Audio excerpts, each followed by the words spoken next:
إن لله وإنا إليه راجعون. كل نفس ذائقة الموت ويبقى وجه ربك ذو الجلال والإكرام.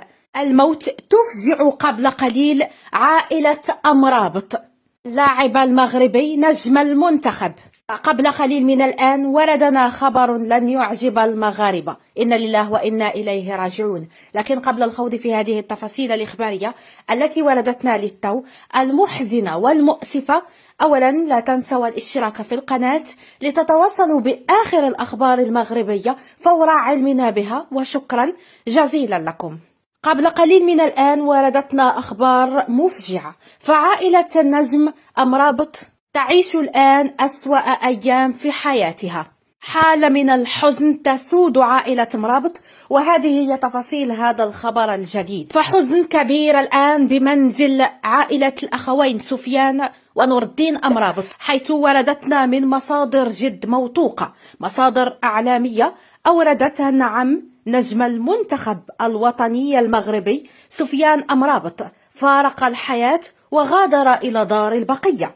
وأفادت المصادر أن الفقيد عم اللاعب الذي ينحدر من بني الطيب بالدريوش وافته المنية صباح اليوم.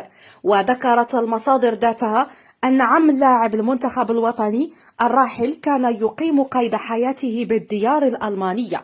وتابعت المصادر أن الحزن أحاط ببيت عائلة الأخوين سفيان ونور الدين أمرابط بسبب وفاة عمهما، وستقام صلاة الجنازة وفقا للمصادر المذكورة على عم الأخوين أمرابط هذا اليوم بمسجد عمر بمدينة دوسلدورف الألمانية. يشار إلى أن سفيان أمرابط لاعب وسط ميدان المنتخب المغربي ولد بهولندا، حيث تنحدر أسرته من بلدة بني الطيب. وتألق سفيان أمرابط خلال مشاركته في منافسات كأس العالم قطر 2022، حيث أبان عن قتالية كبيرة في جميع مباريات المونديال، وكان له دور كبير في وصول المنتخب الوطني إلى نصف نهائي كأس العالم. وحزنه يعني حزن المغاربة جميعا اللي حبوه كبيرا أو كبارا وصغارا عفوا.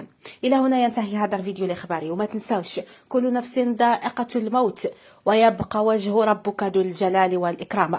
اللهم ارحم عم المرابط واسكنه فسيح جناتك، وارحم جميع أموات المسلمين أينما كانوا. إلى هنا ينتهي هذا الفيديو الإخباري، نلتقي بإذن الله في فيديو جديد مع خبر جديد.